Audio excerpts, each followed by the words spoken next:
really helps if you go live so that people can see and hear you. That helps. I heard that helps a lot.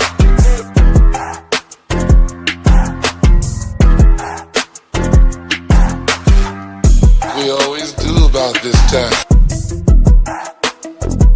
Brian, you're drunk. You're drunk. Brian, you're drunk. You're drunk. I'm standing up here bashing the living shit out of Nazis. When you ran out the healthy arms, you ran out of really healthy. They had great arms, but they ran out. It's called sports. It's called baseball in particular, and pitchers, I guess you could say, in really particular.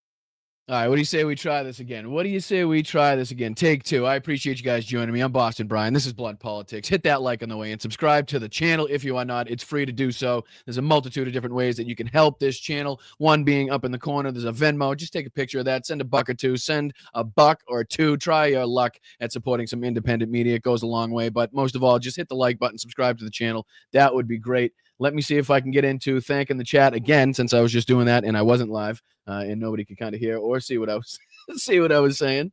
Oh, my Lanta. It never fails. But we lots to talk about. This will just be the first thing. This is the first thing that caught my eye this morning. So let me bring in the chat. Let me thank everybody again, because I don't think you could hear me before. Susie, how are you? Yakov, how are you? George, my man, how are you? WW, what's going on? I appreciate you guys. Hi, Nancy. Let's see here. Hi, Roxanne. Hi, Butterflies. What's up, Bingo? Julie, how are you? Steve, JD, Gamer, Alvin, Mountain Bike, El Rondo. What's up, Kit?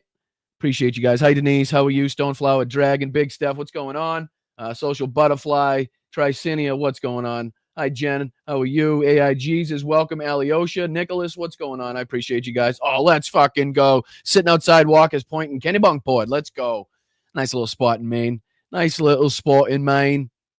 Don't know why that brought on an English accent, but it did. But I appreciate you. Thank you so much for starting that off in the right direction. Such a huge contribution to kick things off. And again, like I was saying, you can do Venmo. There's PayPal, and then the backbone of this community is the YouTube members that you can sign up for just underneath me, or at patreon.com/Boston Brian. I'm sorry for all the self-promotional bullshit, but when you're an independent media creator, when you don't accept ads or revenue from any outside sources, when you're not signed up to Tenant Media or taking money from, I don't know, whatever was going on in the left there, then, all you do is rely upon the fans and the people that, find value in your show. So that happens to be you guys. Jen, thank you so much, not only for being a mod and helping keep that chat a safe place, but also for your kind contributions. Good way to kick it off. I appreciate that. But all right, lots to be talking about today. We're going to be kind of, bouncing all over the place. There's a few articles I want to take a look at. There's a few short clips I want to take a look at. And then there's a few longer clips that I obviously want to take a look at. This being the first thing that caught my eye,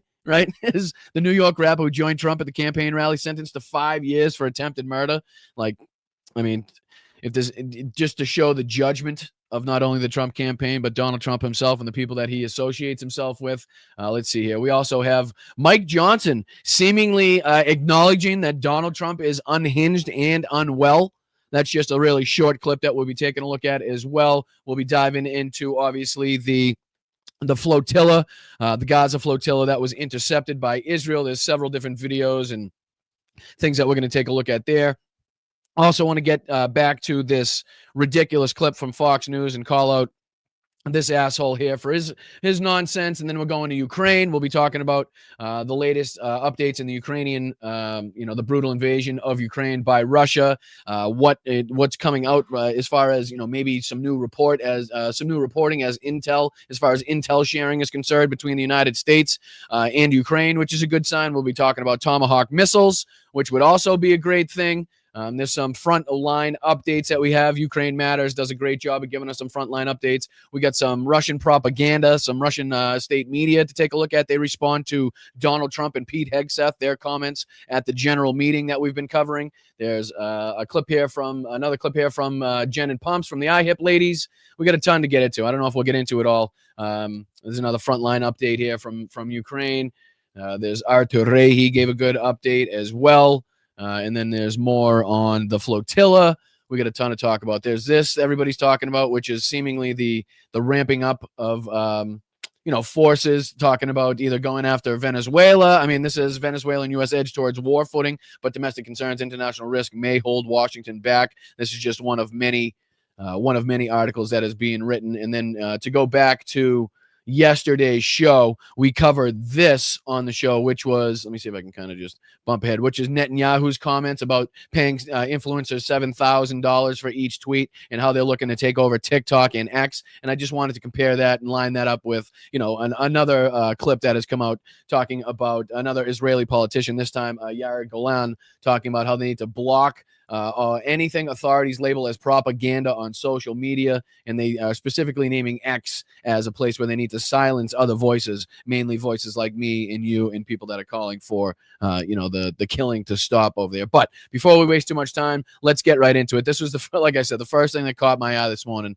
was a New York rapper who joined Trump at his campaign rally that we were talking about when it happened, has now been sentenced to 5 years for attempted murder.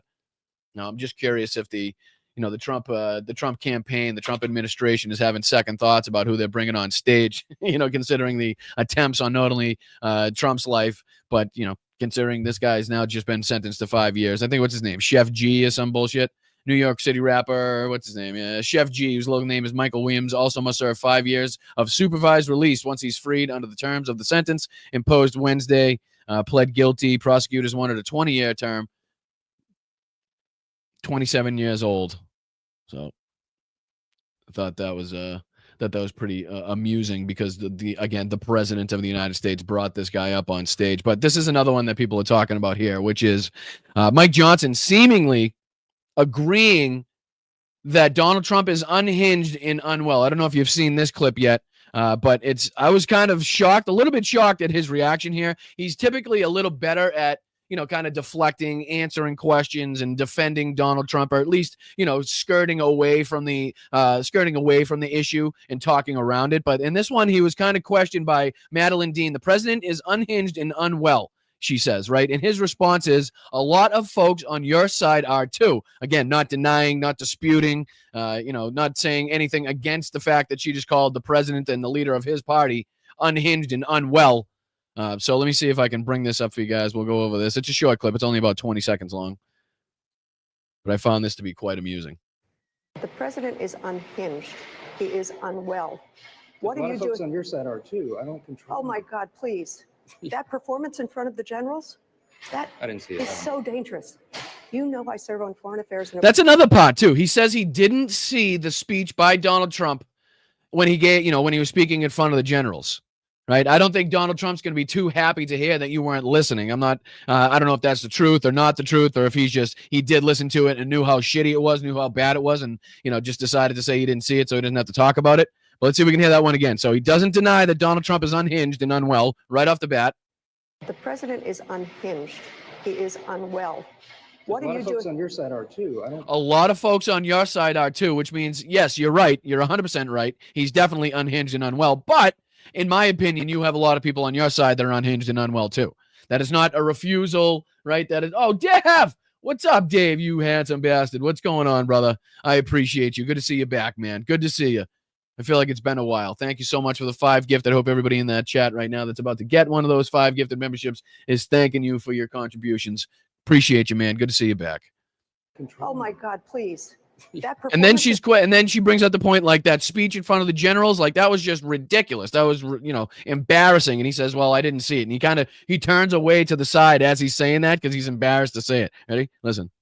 Well, what are you doing? A lot of folks on your side are too. I don't control. Oh my God, please. That performance in front of the generals, I didn't see it. Is so dangerous. See him look away? Like, I'm not a body language expert. I don't know quite what that means, but he looks down and to the right. God, please. Anybody in the chat? down and to the right. So I know there's a lot of people that will watch like criminal justice videos, people being interrogated, the different tactics being used by the investigator, people, even ways that the people being interviewed get around the police, the police tactics that they use. So I'm not sure what looking down into the right means, but I can pretty much guarantee that he's embarrassed that he has to say, or he knows he's saying on national television right now, and he's probably going to get an earful from either Trump or the campaign that he didn't back the speech, that he didn't watch it and have, all praising review for it, right? So listen to this bullshit. He is unwell. What are you doing? On your side are too.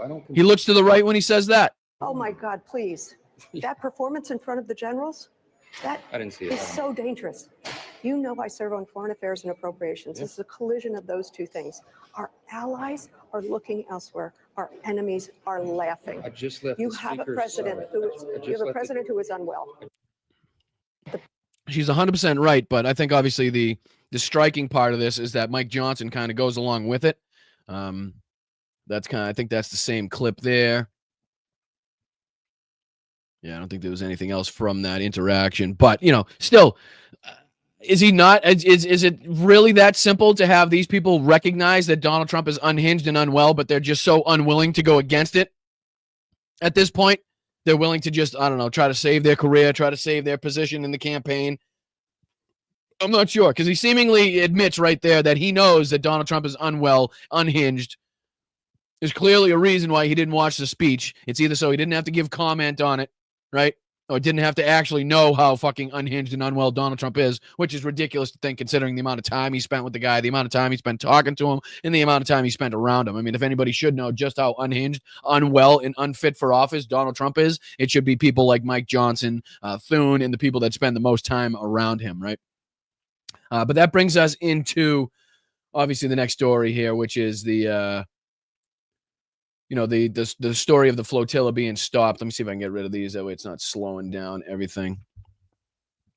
I'll bring this up here for you guys. All right, so this is just a couple short clips. This is a short 3-minute video. We might not even get through the whole thing of this, but there's a few that I want to get through. There's this one here by Sky. There's an Al Jazeera one that is just a little bit longer. Again, we don't have to get through the entire things. It's just kind of the main points that we want to get to.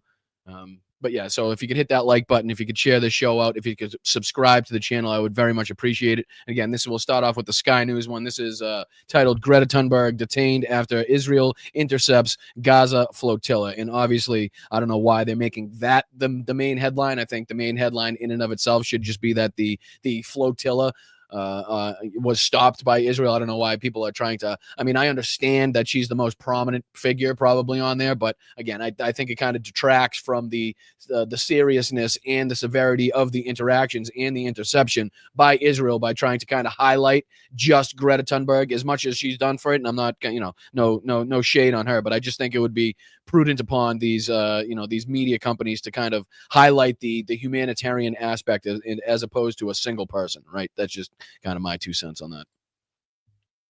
Oh, my apologies. Let me see if I can put this on. This is it right here.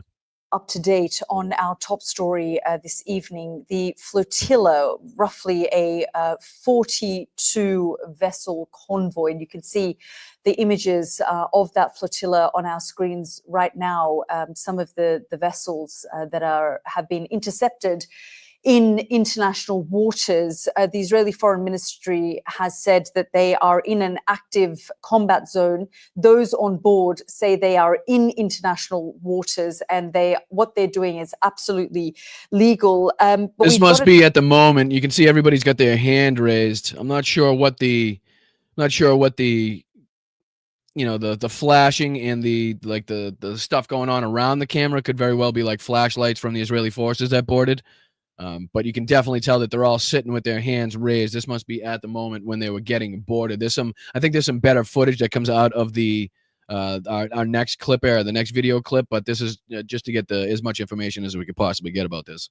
An update now from the Israeli Ministry of Foreign Affairs. They say that, and this is a quote from an X post that they've put up. They've said already several vessels. Such a smug. Everything they do is such a fucking. It's so smug and condescending. Don't worry, Greta and her friends are safe and healthy. They say. again, the point of it being the aid that was supposed to be delivered, in the fact that people were rising up against the blockade. Of the Hamas Sumud flotilla have been safely stopped and their passengers are being transferred to an Israeli port. Greta and her friends are safe and healthy. And you remember Greta Thunberg was detained and then deported a few months ago. There are roughly about 500 people from around the world, part of this flotilla, about 42 vessels. So 500 people, roughly 500 people on roughly 42 vessels, and they were stopped in international waters, as they claim, by the IDF, by Israeli forces, and stopped from bringing aid. And you'll hear on this next video, they kind of describe the stuff that they're bringing in, which is, non-lethal material, no ammunition, no weapons, stuff to help, water in fucking medical equipment, that type of stuff. You know what I mean? So let's see if we can get into this next one. Kind of gives a better depiction, I believe. This is from Al Jazeera. This is entitled let's see here.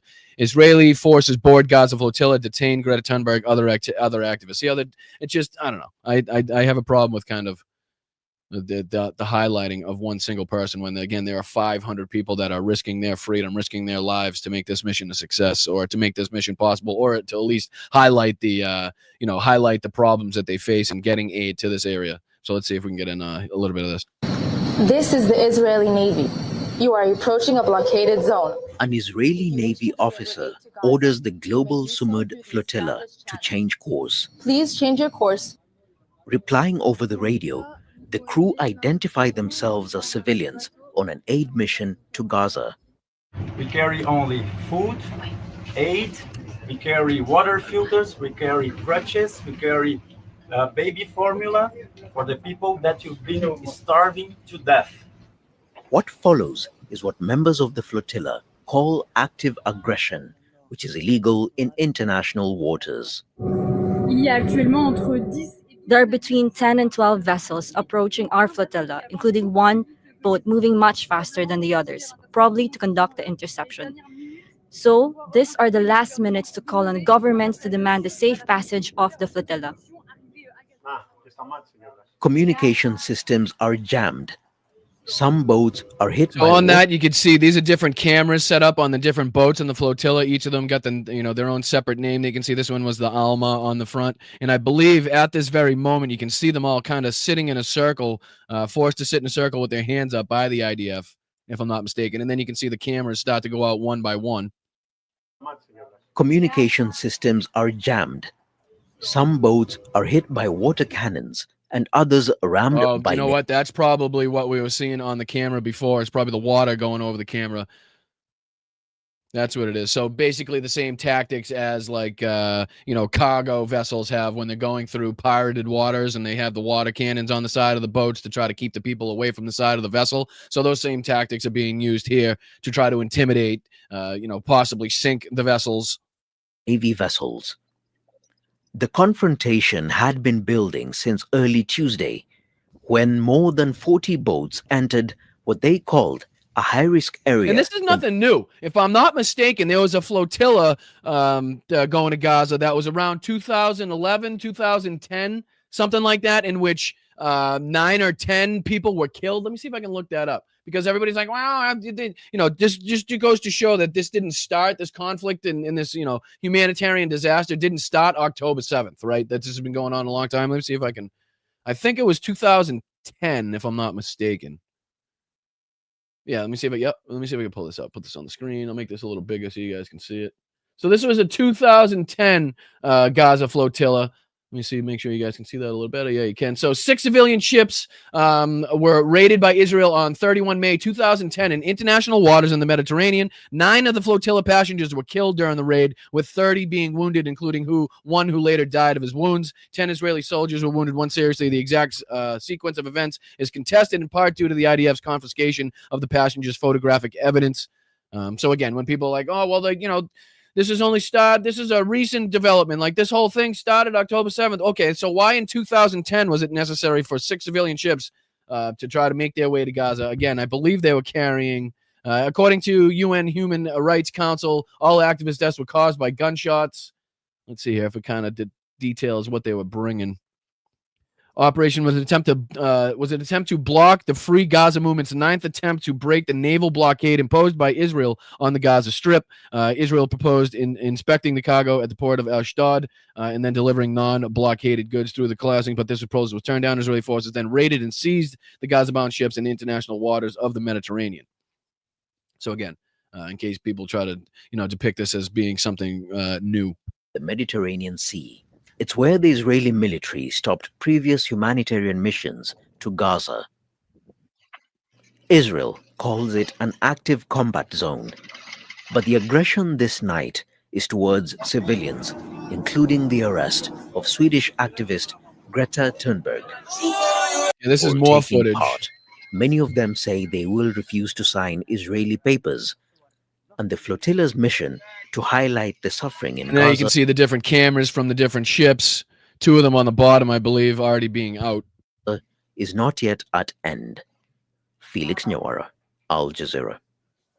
Earlier, my colleague Darren Jordan spoke with our correspondent Nida Ibrahim, and she explained what will come next for the activists who've been arrested. Now the process is going to be taking them to the port of Ashdod, taking at least the bigger boats. The smaller boats, we expect the Israeli forces to try and sink them. But then they're going to bring everyone to Ashdod and then try to find the legal framework for them whereby they're going to have to be presented to a And court. if I'm not mistaken, guys, I think I have something here where Nelson Mandela's grandson was actually on one of these ships. Let me see if I got something here. Yeah, I think there was a Democracy Now! Video. Let me see. Yeah, I think it's this one here. Yeah, I think it's this one here.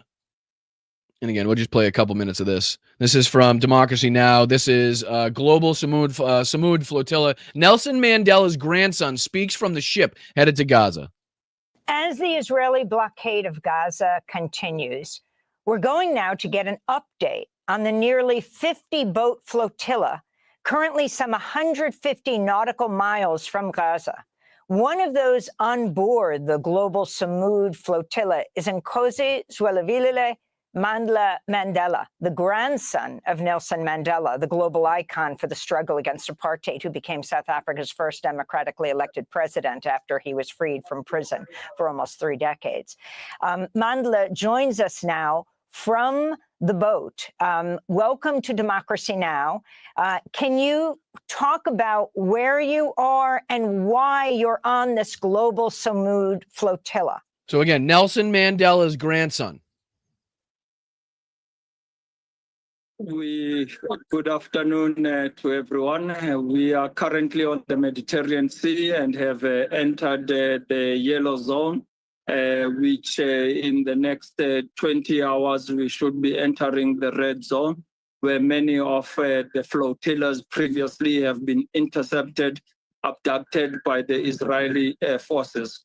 We, as the delegation from South Africa, joined the global Samud flotilla from the southern tip of Africa, going to the northern tip of Africa in Tunisia, because we wanted to come together united as Africans to sail under one mission with the other participants who had sailed from Barcelona. But for us, this global Samud flotilla is about the unity of Africans, but also the global South coming together with the global North in standing and showing its solidarity towards the Palestinian cause. We therefore are in the Mediterranean Sea with about 50 boats that are sailing to Gaza. Now, when was this? This must have been either yesterday, 2 days ago. So yes, this was obviously before the flotilla was intercepted. That's like we've heard in the recent news. But just to hear from Nelson Mandela's grandson on one of these ships and talking about the solidarity and how, people from South and, the North of Africa are trying to get together, and the different nationalities and the groups of people in these 42 boats or almost 50 boats that are just trying to, again, they pretty much knew what was going to happen. It was pretty much a foregone conclusion that this was going to be intercepted. But again, the attempts, just the highlighting, bringing attention to this area is again, what was, a main point in this flotilla, right? Obviously, they would love to be able to get all the aid that they were carrying on these ships to where it's supposed to be going.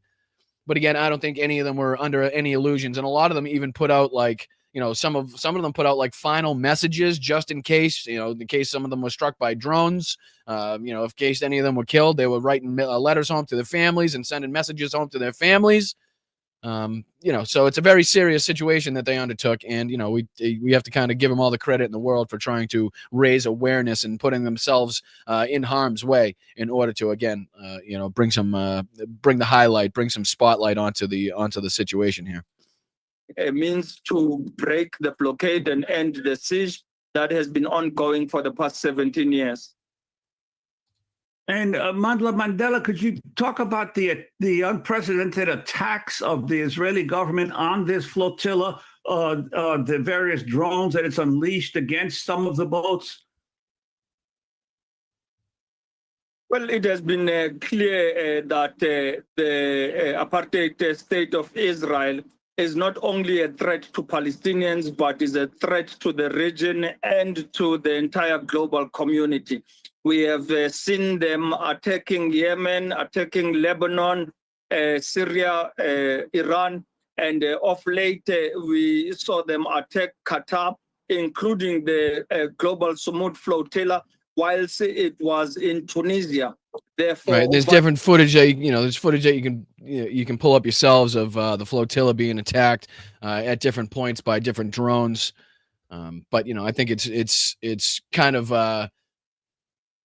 important to highlight that these people again are putting themselves directly in harm's way to raise awareness in in a battle, in a situation that they had minimal chances of succeeding in, because of what we've seen happen with other flotillas. So the fact that Nelson Mandela's grandson is on here again brings some media attention to it, brings a lot more awareness to it. Again, Greta Thunberg probably in the same situation, raising awareness because of her, because of the recognition of her name and stuff like that goes a long way in order to bring media organizations into it so they could report on it and again raise awareness for it. But if we could change directions just a little bit, yeah, I know it's tough to watch. It is tough to watch, and it's very important that we continue to report on it and highlight it. As much as we have a dangerous situation going on here at home in the United States domestically, and we absolutely do, it's very, very important that we don't lose sight and lose track of our humanity and making sure that we are calling for the killing to stop in all of these different conflicts in all of these different regions. So, and speaking of different conflicts in different regions, if we could just kind of change directions a little bit and kind of head over to some Ukraine-Russia news. This is Ukraine to get U.S. intel to strike inside Russia report, which would be a good thing. Let me see if I can put this on the screen for you guys. Because this is something that has been lacking. This is something that should have been, a point of cooperation since the absolute beginning. Well, we should be giving Ukraine every single bit of intel we could possibly get them. We should be getting them every information and affording them every ability to strike deep inside of Russia to military targets that are, again, responsible for launching attacks against them, launching planes, drones, missiles, whatever it may be, housing troops, fuel for the vehicles, fixing whatever the hell it may be. They should have the right and they should have the intel afforded to them by the allies, us being the allies, us being the ones with the, the multitude of satellites and the different arrays that we could use in order to get this intelligence to Ukraine. But it seems like, I don't know, to go along with what, Donald Trump was saying, calling Russia a paper tiger, saying that he pretty much gave tacit permission to Ukraine to accrue Russian territory, I guess, in that one post that we talked about that kind of confused everybody. But this is, he seems to be going along the same lines here, where it seems to be reported that Ukraine is definitely going to get some intel here to help their abilities in striking inside of Russia. So what do you say we just take a look at this short clip and see if we can get any insights into what that means when we can see that happening? The Trump administration is working to strong-arm Ukraine in the battlefield, and reports suggest... I kind of have an issue with the way, I don't think she put that in the correct terms, right? I'm not sure that's the way it should have been worded. They're trying to strong-arm Ukraine on the battlefield. in a report where she's trying to talk about the intel that the United States is going to give Ukraine. Like, it doesn't make sense the way that you started that, but I'm not sure. I'm not sure what you meant by that.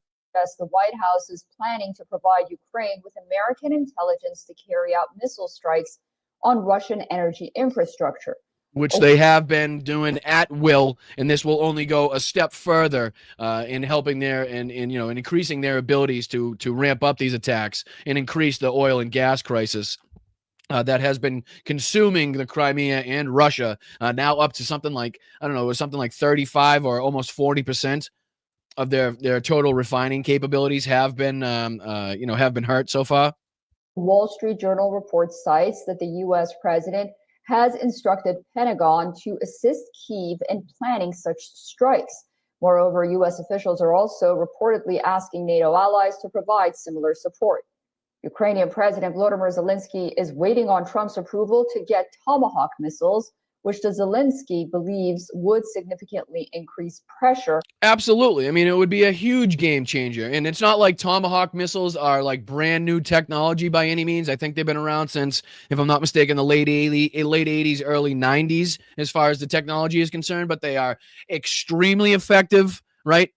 They would be extremely effective in the hands of the Ukrainians. Again, nothing is really as effective in the hands of a different military as it is in the hands of the U.S. military. I think we kind of have to keep that in our heads too. We have to remember that, like, unless Ukraine is afforded all of our satellites, the use of all our satellites, all our GPS technology, all the technology that we use in order to, make sure that these weapons are as accurate and as controllable as possible. Like, I don't know if they would quite have the levels. It's almost like when we send over aircraft or we send over tanks. We're not sending the best of the best with the most up-to-date technology, right? That would just be stupid. You don't want other vehicles that are comparable to what you're using out there just in case they're stolen. The technology is stolen, or the enemy gets their hands on it. It's just not smart. So we give lesser variants of, say, the F-16 or lesser variants of the M1A1, or you can kind of see how that works, right? So it's a similar thing where the weapons that we give, unless Ukraine is afforded every single one of the abilities that the United States military has in controlling and using these weapons, they're not always going to be as effective, but still could be hugely effective and could be a game changer as far as striking deep inside of Russia at these targets that are, again, responsible for launching attacks at Ukraine. On Russian President Vladimir Putin. We spoke with the United States. We are very thankful to President Trump for this dialogue. Last time we had very good meeting, very productive dialogue, and we spoke about long-range missiles, long-range weapon. We spoke about it, so we will see. Everything depends on his decision. If Washington gives a go-ahead to provide intel to Ukraine, it would be the first time the Trump administration would help Ukraine with long-range missile attacks. Which means the clock is already ticking on when Russian territory. Ukraine also. Which is why the clock is ticking. You can almost guarantee that it's only a matter of time now before Russia comes out with a statement calling this an escalation, right? If it hasn't already happened yet, I haven't seen it yet, but you can almost guarantee that the next step, the next statement coming out of the Kremlin, coming out of Putin's mouth, coming out of Russia is going to be that this is, an escalation above any other. The same way the F-16s were an escalation, the M1 Abrams were an escalation, the Patriot missile systems were an escalation, any assistance whatsoever is an escalation. So you can be damn sure that that's coming out at some point. Received U.S.-made Patriot system last month. However, Russia seems to have modified its ballistic missiles so they can evade U.S.-made Patriot air defense systems. Reports suggest Moscow has upgraded its Iskander-M short-range ballistic missile. And yeah, I thought it was something around that number. I thought it was between 35 and 40%. Right. So I appreciate you, Jim. Thank you for confirming. I appreciate that, brother, which is a huge fucking amount for, again, a gas station posing as a country, as it was called by, I believe, John McCain. 47 M2 Kinzhal air-launched missile. The Kinzhal is Russia's latest system with hypersonic aerial ballistic missile. So I think this is just kind of talking about the cat and mouse game that always takes part in war. So one side advances their technology, the other side gets a hold or knowledge of that technology and then does whatever they can to advance their weaponry to, again, get around that technology. It's the same cat and mouse game in every war. It's like, what's a good example? The submarine, the war, the Battle of the Atlantic, right? So how that kind of swung back and forth multiple times where, at first the wolf packs had the upper hand. And then as the corvettes and as the convoys started getting better, submarine detection systems, sonar, radar, different weapons to implement, then they started getting the upper hand on the submarines again. And then once they kind of changed their tactics, the wolf pack went back to, sitting around the coast of the United States and picking off, the unprotected, undefended United States vessels, and that kind of gave them the upper hand. And then we had to change our tactics as the United States, and that kind of, again, went back to giving us the upper hand. So you can see how these things kind of go back and forth. So now you got, Russia trying to figure out how to get away or the best way to get around the Patriot missile defense systems as best as humanly possible. And again, you can never trust, because half the people that designed all this shit in Russia have been locked up, killed, or pushed out a fucking window. So I'm not really, too trustworthy as to their capabilities of doing exactly what they say they're attempting to do. Because, again, there's a lot of their missiles. I believe it was the Kinzhal missile, the designer of the Kinzhal, that actually got arrested, if I'm not mistaken. Let's see. Kinzhal missile designer. Because they found out that it wasn't as effective, if I'm not mistaken. It's either that one or one of their other well-known missiles that they have. But I do believe the designer or the engineers on it were arrested. Yeah, here we go. Antonov Maslov, a leading physicist specializing in fluid gas dynamics at the Krasdonovich Institute of Theoretical and Applied Mechanics. Maslov was arrested in June 2022 after a closed-door trial found he was guilty of treason and sentenced to 14 years. Shiplook, one of the ITM directors of hypersonic flight, was arrested in August 2022. In 2024, he was sentenced to 15 years for treason, accused of sharing classified information. Kuranov, designer of the hypersonic systems, arrested in 2021. He was, I believe, that was the guy that was arrested because the capabilities of that missile was not what they were saying it was. It was basically just a copycat of one of their earlier missiles with a different name. So, yeah, you can see there that, again, no reason to kind of trust what the Russians are saying. They might know that they have to get around the Patriot missile systems, but as to the capabilities they actually have of accomplishing that, I'm not too sure about it.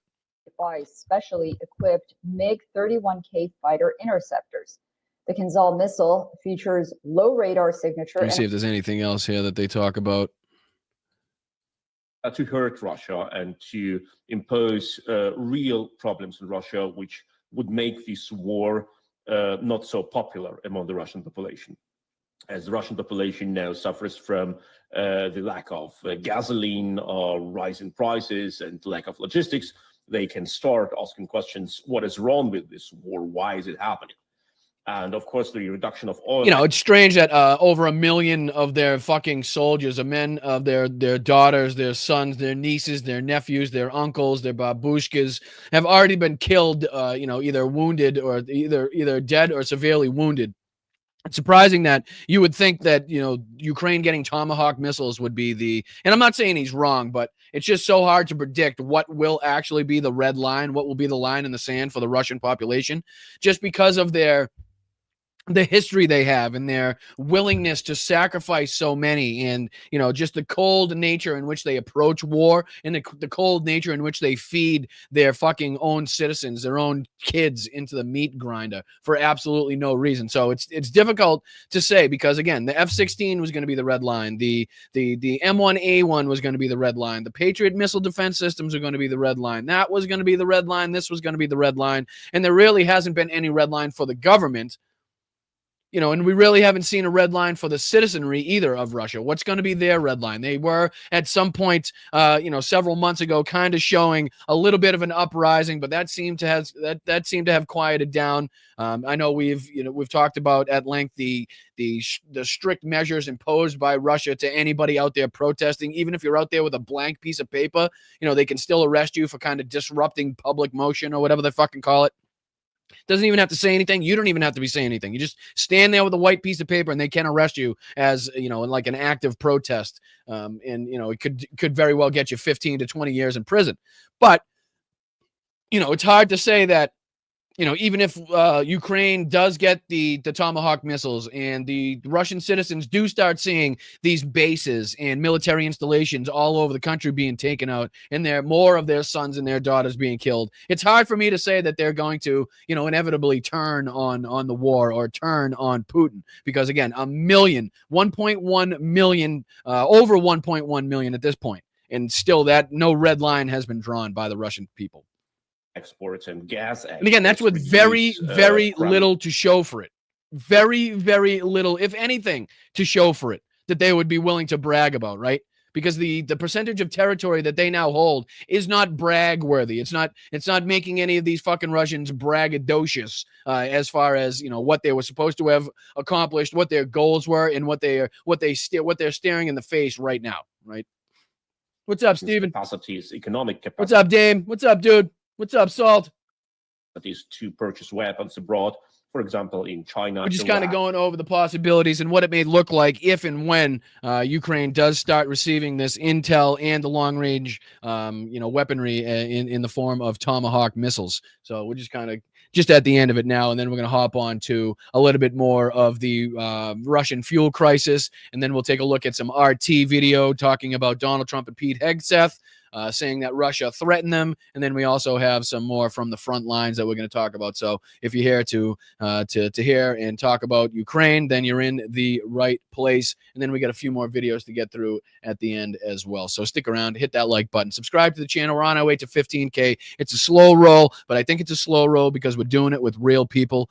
You know, we're on our way to 1,000 members here. So 1,000 members out of, you know, 13,000 plus subscribers, I think is a very good ratio, and I appreciate you guys for taking the time, and so many of you for signing up to help this channel and to support this channel, to support Ukraine, to support the Palestinians, to support the fucking the marginalized communities here in the United States, to support democracy, to be on the right side of history. So I appreciate it. And again, if you're in the financial position to do so, there's a multitude of different ways. There's a Venmo up in the corner. There's also PayPal that we interchange with that. You can do a membership just underneath me, or patreon.com/Boston Brian. I would very much appreciate it, and thank you for anybody that's already contributed and signed up or given a super chat or donated memberships.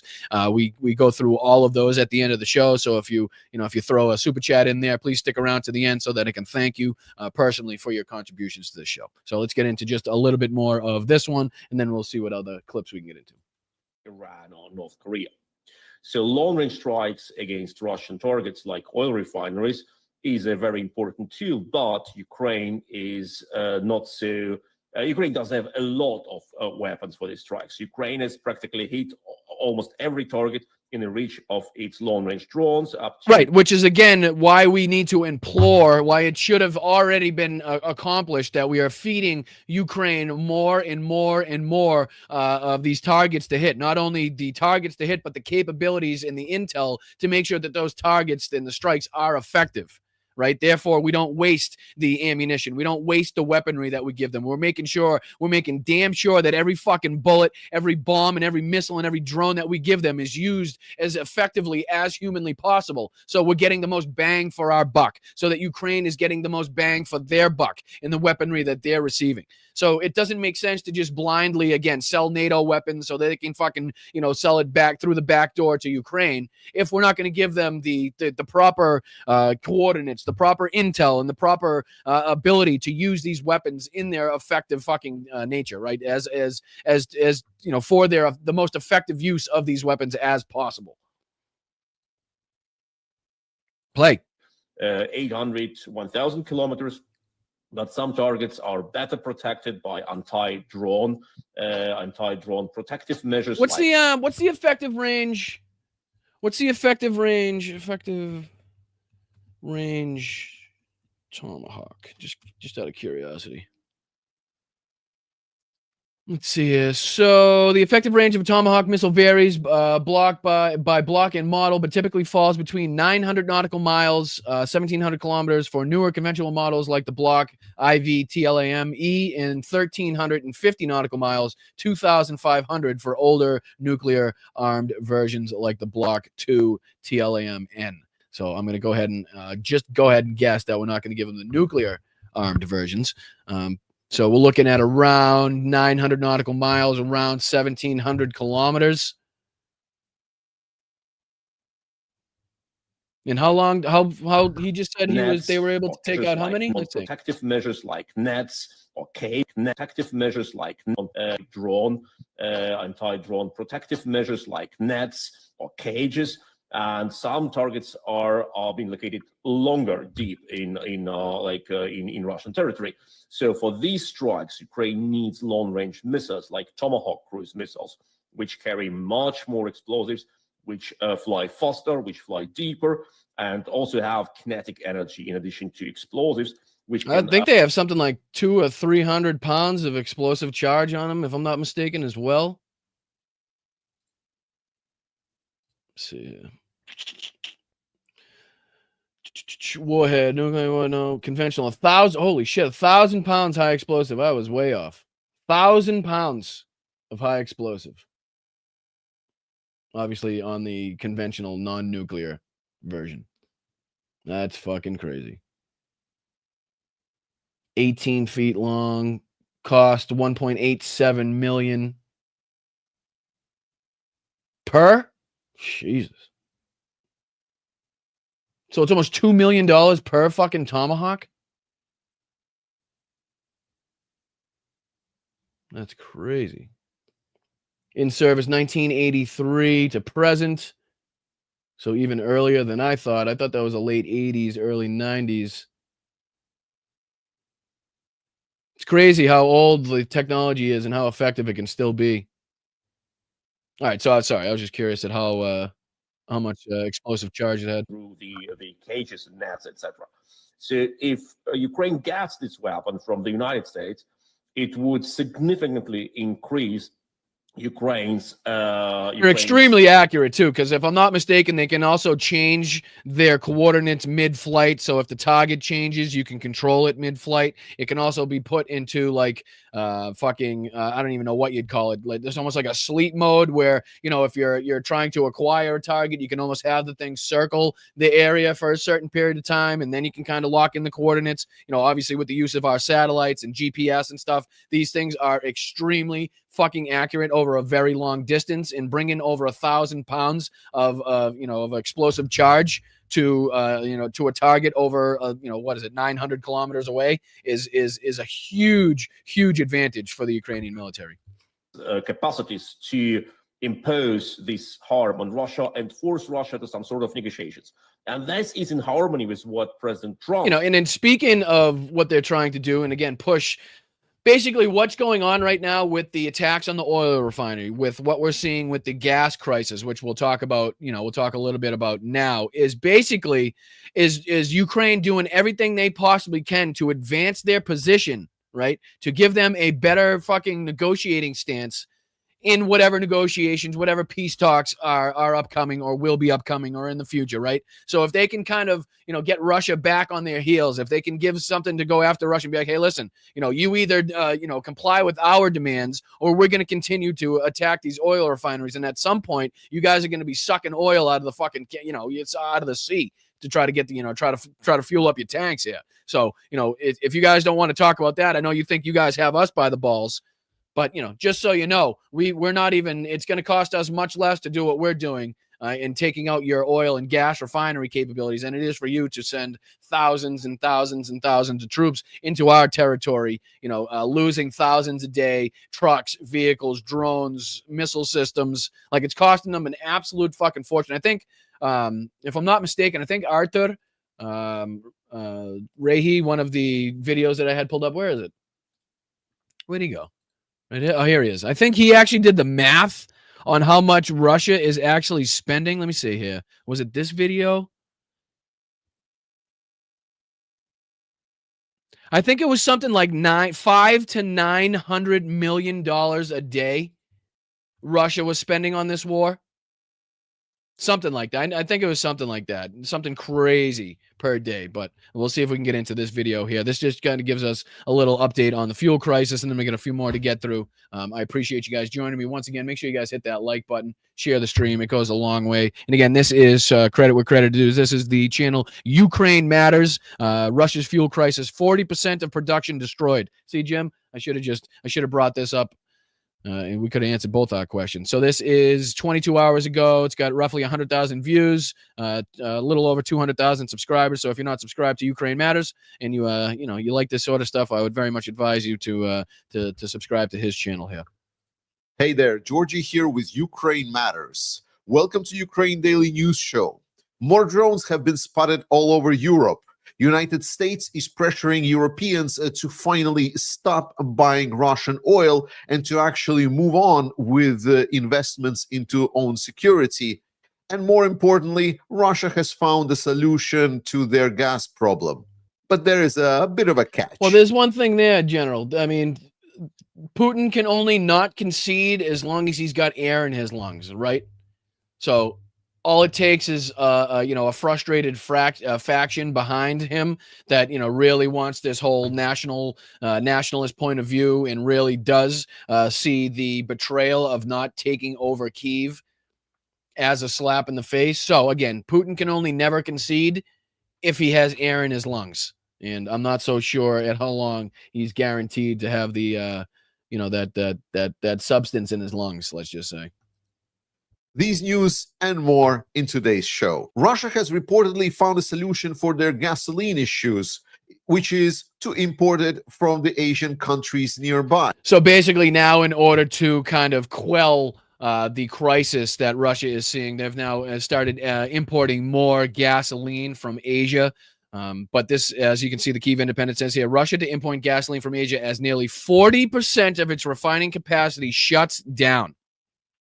40%, nearly half of all Russia's refining capabilities shut down, again, in a country that was labeled by many people as a fucking big gas station, a giant gas station posing as a country, right? That's fucking crazy. 40% is nuts. So it just goes to show you how effective Ukraine is being at when they have limited resources, when they have limited intel, when they have limited ammunition to use on these strikes. So let's just kind of put it in our brains what they could possibly be capable of if we were to ramp up not only the intel that they were given, but the ammunition to strike long range into Russia if they were given more of that. You know what I mean? Like, just think of what the damage they could do. They could possibly bring Russia to its knees faster than anybody ever thought possible just by continuing this fucking plan right here. Just by the assistance of NATO and the assistance of the intelligence from the United States. Right. And this all happens with the backdrop of Ukraine continuously targeting Russian refining capacity. The latest reports that I had was that about 27% of Russian refining capacity was taken offline. However, the newest optimistic data are actually telling that it could be almost as much as 40% of Russian refining capacity that could be targeted. And the biggest issue here is not that Russia will get the gasoline imported from other countries. They can obviously do that. The problem here is pure economics, because for anyone that doesn't really know that much about conflict or Russia, it's going to cost them a fortune more to import it than it would to refine it themselves. It is pretty obvious how Russia is making the money. They are making a lot of oil and gas, and then they're selling that oil and gas, or they're refining that oil and gas and selling refined. Which is good to see this, because he actually has a part in this where it says that he details that France has actually stopped part of the shadow fleet. France, Belgium, Spain, and the Netherlands collectively paid Russia more for liquefied natural gas than they contributed in bilateral aid to Kyiv between 2022 and 2025, which is crazy. Let's see here. This says France detains Russian shadow fleet. This next one is the Russian Yaroslavl refinery is on fire. Check this out. Fire erupts at the major Russian oil refinery in Yaroslavl, and this one is particularly funny for me because all of the Z propagandists on their Telegram channels, they are almost joyous about the fact that their fire supposedly has started on its own and not because of the drone attack. It is So there's truly one there, bizarre. and then there's one So here. yes, there is the another oil pumping station attacked. Who knows? Who knows? But drone attacks were continue against the Russian oil infrastructure, and pumping station in Rostov region was targeted. On the 1st of October, the targeted facility has been later acknowledged by the firm's data. This is the satellite that monitors for wildfires. It has been used extensively in this war to map out where certain strikes have been conducted. And firm's data does suggest that the refinery is on fire at multiple spots. The Russians are continuing their drone campaign. This time there was a halted operation at Norwegian airport. Unknown drones were suspected spying on critical infrastructure in Germany. So again, more of the same bullshit that we've been seeing here. Let's see here. There was another one that I wanted. Yeah, the territorial gains here. Check this out. It says Russian territorial gains in Ukraine dropped sharply in September. Monitoring group says, which is great news. Actually seeing already benefits. Benefit number one is that has been reported by data, and that is that Russian territorial gains in September dropped almost by half. So Ukrainians were able to slow down Russian advances to only 259 square kilometers, around 100 square miles, which is 44% less than during the previous month. Which is obviously good news. And I'm sorry, I'm trying to skip around a lot here to try to give you the most news in the time that we have. Let's see here. I think there was a couple more. Oh, yeah. Russia building a huge crematorium. Russia builds mega crematorium amid deadliest battlefield losses since World War II. Again, one can only assume when you lose 1.1 million soldiers, you're going to have to accommodate them with either a really large fucking, cemetery or a really large crematorium. And it looks like Russia is deciding to go with the crematorium aspect here. Russia has built a mega crematorium amid the deadliest battlefield losses since World War II. Russia has proudly opened the largest crematorium in Europe in St. Petersburg, so they're able to hide their war crimes, so they're able to hide their losses a lot more effectively. So this is a lot better that the Russian people don't go out and start seeing the mass graves, don't go out and start seeing these cemeteries that have been popping up all over the place and expanding at a fucking exponential rate. So it's better to see a nondescript building that they're probably not sure really what goes on inside, right? And this, I think it says it's able to do like 300 amid record war losses in Ukraine. St. Petersburg expanded crematorium to become the largest, boosting capacity to 240 cremations a day. So again, that was something that I wanted to point out there. Let's see, we did that one. We did that one. There was the fuel crisis. What do you say we kind of break up a few of these? We'll dive into. Actually, no. What do you say? We might as well finish out with Arthur because he had a couple good things to point out as well, and then we'll go on to the Russian state propaganda, the Russian state media, kind of responding to Donald Trump and Pete Hegseth. Let's see here. I like how they break these up into different groupings. Yeah, this is where he breaks down the cost right here. Actually. Ready? Check this out. Play. One day. A little about the priorities of Putin's Russia. Over the next 3 years, the state will allocate 110 billion rubles for the construction of schools. All right, so let's just talk about these totals and see if they add up. Okay, so 110 billion dollars for construction of schools, 160 billion, already more for what? 160 billion rubles for the repair of housing and for the repair of housing. Okay, so 110 for schools, 160 for housing, and how much for the war? 380 billion rubles for 1 week of war. 380. So 110 billion rubles for the construction of schools for the year, 160 billion rubles for the repair of dilapidated housing for the year, and 380 billion rubles for 1 week of war. And you wonder why the housing is shit. You wonder why the schools are shit. You wonder why the fucking education is shit. You wonder why they don't have plumbing and running water as soon as you get, a few miles outside of these, built up areas and the major cities. $380 billion for 1 week of the war, as compared to 160 for repairs of housing for the year, which I believe he comes out and it says something that's like $500 to $600 million a day. 80 billion rubles. Now, how much that is 1 day of war? I made that calculation to USD. It is about 500 to 650 million USD per day. This is how much. $500 million a day it's costing Russia. An estimate, roughly, to conduct this fucking war. $650 million a day.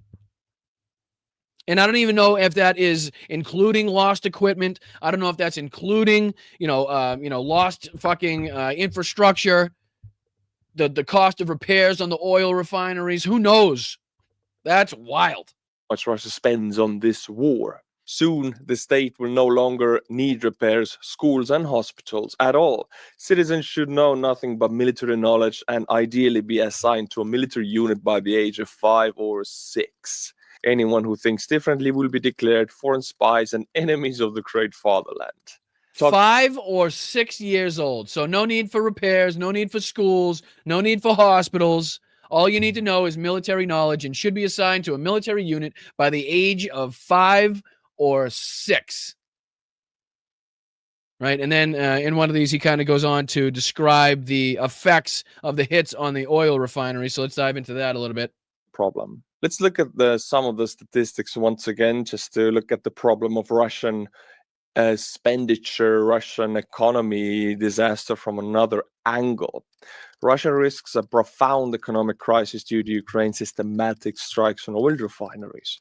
According to Rosstat, Russia processed approximately 5.5 million barrels of oil per day in 2024. By the fall of 25, the strikes had disrupted approximately 17% of this capacity.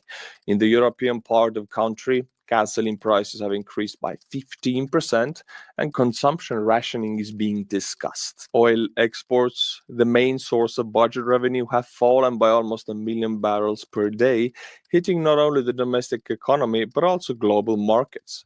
Kyiv's strategy is turning Russian energy sector into a weak point, undermining the Kremlin's ability to continue the war. Putin's ability of the war rests on the Russian oil market. Yes, and his ability to make money off it in order to continue to fund this war.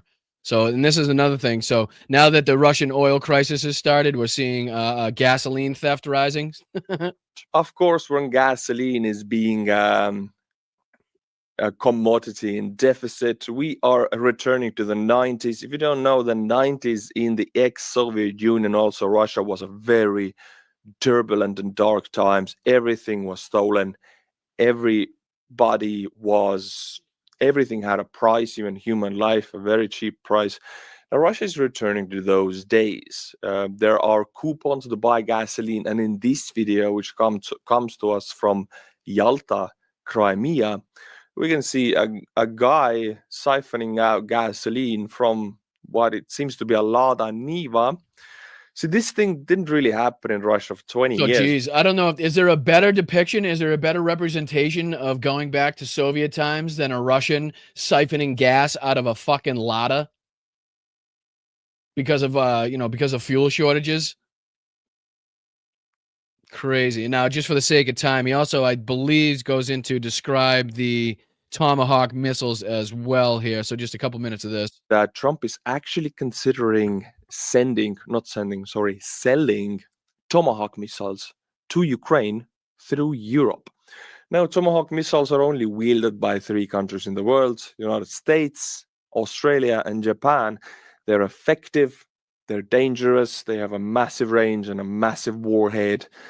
And Ukraine does not field anything similar. Yes, they have the Flamingo missile. Yes, they have the long-range Flamingo drones, but they are not in match with the capabilities of Tomahawk missile. I'll just watch a video, 1-minute video, what the Tomahawk capabilities are. If you think missiles are just big fireworks, think again. The Tomahawk cruise missile is here to blow your mind. The Tomahawk cruise missile, a name that strikes fear into the hearts of adversaries. Developed by Raytheon for the United States and Royal Navy, this long-range subsonic missile is a powerhouse in precision and versatility. Clocking in at approximately 550 miles per hour with a staggering range of over 1,000 miles, the Tomahawk can hit targets from land, sea, or underwater. Its guidance system, a high-tech blend of GPS, Tercom, DSMAC, and INS. Translation: it's nearly impossible to miss its mark. The latest version, Block. See, that's the issue here. Not the issue, but the thing that Ukraine cannot have. The guidance system. I think he just kind of goes on to explain what I was explaining earlier, basically that, unless you have full access to the GPS guidance systems, the satellites, then you'll never get the full effectiveness of these missiles. You'll never get the full effectiveness, of the accuracy and the ability to control them. But even a step down is a step up for Ukraine, right, in this situation. So, I just wanted to kind of touch base and let everybody know about the updates on that. And, seemingly going in the right direction as far as support, as far as, again, being willing to give at least NATO the ability to sell Ukraine the weapons to strike deep inside of Russia is absolutely a good thing, something that we should be fucking celebrating and something that we should be calling for it to happen, right? We definitely want these missiles being sent. We definitely want the intel being sent. Anything that would help them end this war sooner, anything that would help them bring Russia to its knees, either through the strikes on the oil refinery or otherwise, is very much welcomed. So, all right, let's see. We did that one. Let's see. We did this one. Now let's get in. Yeah, we got one more, and then we'll get into these other clips. This is just a short clip of Russian state media talking about Donald Trump and Pete Hegseth's comments the other day to the generals. And I'm just kind of curious as to what attitude and what demeanor they come out with, in response to what Trump said. And, especially about sending the nuclear submarines to the coast of Russia. Kind of curious as to what the Russians have to say about it. What do you say?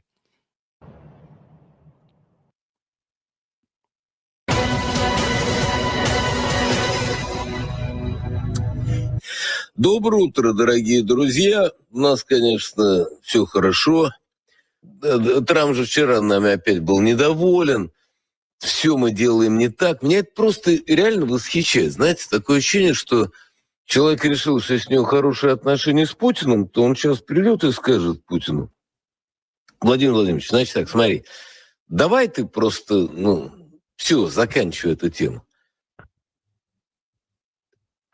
Да, у нас, наверное, отличные отношения между руководителями, но это обозначает то, что слушать надо. Надо внимательно слушать друг друга. Здесь же нет такой темы, что... The Russians simply had nothing better to do? Вот русским просто было нечего делать, они взяли и решили долбануть Киев. Нет. Речь о том, что мы многократно предупреждали, мы говорили, мы не были услышаны. И вопрос не в том, что все, вы не смогли за неделю все решить.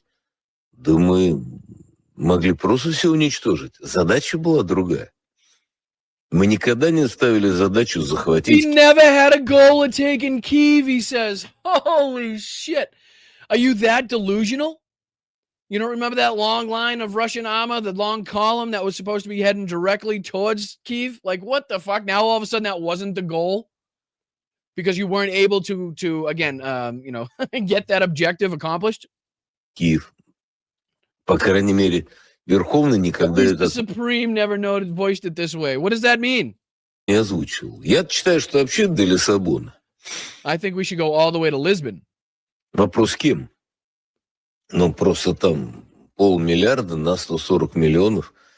Дойти можно, а как это все удерживать? Что с этим делать? Да и дойти как? По выжженной земле. Does he ever say anything important? Без нас вы вообще там шансов нанесли удар по Западу. Мы каждый раз говорим, что надо идти по пути эскалации, но мы не идем. Мы только один раз ударили орешником, и то Запад не испугался. No, but like Mariupol, there's a multitude of different battles and cities and fights where we can absolutely point out where this was escalated to the point of war crimes, without a doubt. You're killing civilians on a nightly basis. Мы Кому пытаемся проявить милосердие? Книгу истории. Doesn't sound like, I thought he was going to have some balls and actually address what was actually said. But it doesn't sound like, oh, here's military actions are underway. Вот идут боевые действия. А мы расстреляли хоть кого-нибудь за ложь с передовой? Yes, you did. Нет? А почему? All right, so clearly he's got nothing good to combat with what was said by Pete Hegseth or Donald Trump. I thought he'd have more to say than that. Usually he's better. Usually he's more on his feet. He's more on his toes. He's more like, hey, we should nuke everybody and we should just, fuck them all type of thing. But I don't know. Maybe he's in a bad mood tonight. Maybe he's not feeling it. Maybe he had a fight with his wife. I don't know. Who knows? But didn't seem like anything we needed to get into and waste any more time on. Let's see here. We got, what's the next thing we wanted to get into?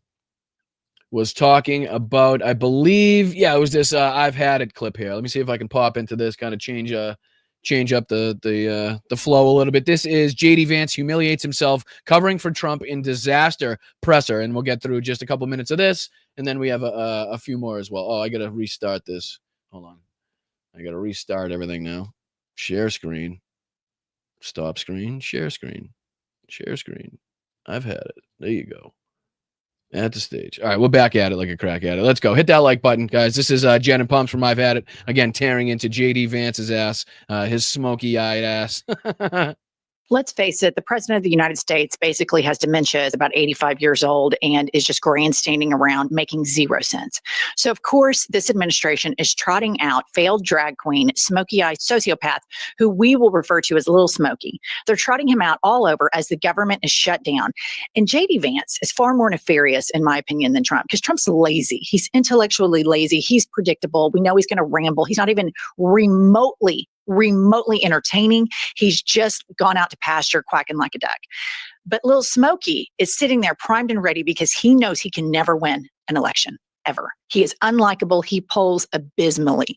So they're trying to consolidate power so that when What was the guy's name? It was a JP. It was JP, JD, JP Mandel. We've endorsed. What was it? JP, right? JD Mandel, and he's doing great. technology catches up to Kanks, he can step in and unleash terror on the American public more so than what they're doing right now. And here he is on Fox News being an absolute prick. Play the clip. Trump trolling him with 28 hats. Yeah, thank you, Lawrence. That's the most important part. They're also the Trump 2028 hats, which I think made the majority or the minority leader in both the House and the Senate very uncomfortable. But look, it was the four of them plus me and the president, and we were having a very good conversation about healthcare policy. But the president finally sort of threw up his hands and said, guys, let's absolutely work on this healthcare policy disagreement. You mean the healthcare plan that Trump said he was going to have 47 years ago in 2 weeks? Is that the one that you're talking about, that healthcare plan? Where's the Trump healthcare plan? You guys, did that just like completely get thrown away? Is that was complete fiction? Nobody ever actually had a plan for that whatsoever? Are we just going to totally forget about all of that? The fact that you said you were going to have that in 2 weeks, or Trump said he was going to have it in 2 weeks at least. To fix this issue for the American people, but we're not going to be taken hostage. We're not going to. Okay. First of all, they have the executive branch, they have the Senate, they have the House. They shut this down because they don't want to give anybody health care. They're going to fleece the working class billions of dollars and transfer it to all of these billionaires, which is so disgusting. But for them to think it's just hilarious to have the 2028 hats out shows you how unserious and disgusting this party. If Biden did something like that, Fox News would be hyperventilating around. Yeah, because it's a purely antagonistic move. It's to purely antagonize people into a reaction, right? Because it's not even legally possible. It's not even remotely possible for that to happen, right? So the only reason that you would do that is to invoke some sort of reaction, knowing it's basically trolling, right? They have nothing. They seemingly have nothing better to do. There's no serious situations happening around the world that need their, undivided attention, that they can be sitting here joking around about the hat that they made that's invoking some reactions because it's blatantly unconstitutional and illegal for that hat to have any fucking basis in reality, right? The clock. And I look at that, and JD Vance is like, well, the president told him I really want healthcare and I want to work with you. Donald Trump didn't say any of that shit. Like that's way too coherent for Donald Trump. And I too, I'm offended by, it's just laughable. We're going to fuck all these Americans over, but isn't he just a gas? Well, and the reason they're trotting out this third term, you guys, is I'm serious about this. They know that JD Vance cannot win a general election. They know it. He is not well liked. When Trump put him on the ticket, he was seen as a liability. He doesn't poll well with the base or with the American public in general. Let's face it, he's a failed drag queen that trots around the United States acting like a nut with a smoky eye. Nobody likes this guy. And then here he is talking about racism, and he thinks this is just a real knee slapper.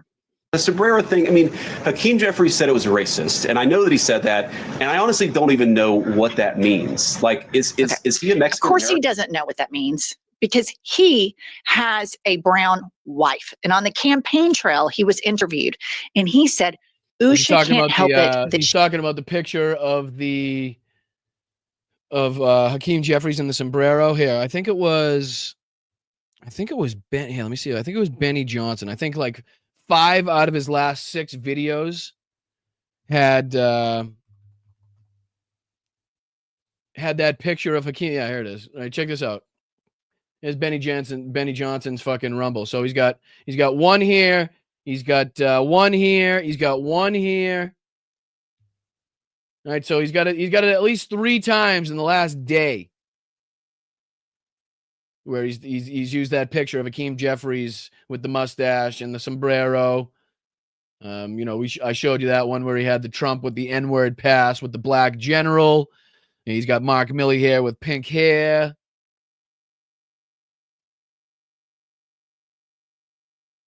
And show what all that is.